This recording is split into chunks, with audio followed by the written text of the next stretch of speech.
Nalaman na nga talaga ng marami kung sinong choreographer nitong si Donnie, kung saan kilig na kilig ang maraming netizens dahil dito. Kaya naman talaga umani agad ito ng samot-saring komento sa social media. Kaya naman sabay-sabay nating tingnan at alamin ang nasabing post tungkol kay Bel Mariano at Donnie Pangilinan ngayong araw. Dahil talaga nga namang nagva-viral na nga ito.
Kilig overload na nga dahil talaga nga namang no choice ang ating Donato pagdating kay Belle.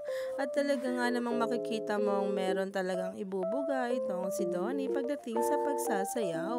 Kaya naman, stay tuned lang tayo at wag na magpahuli pa sa bawat payuda.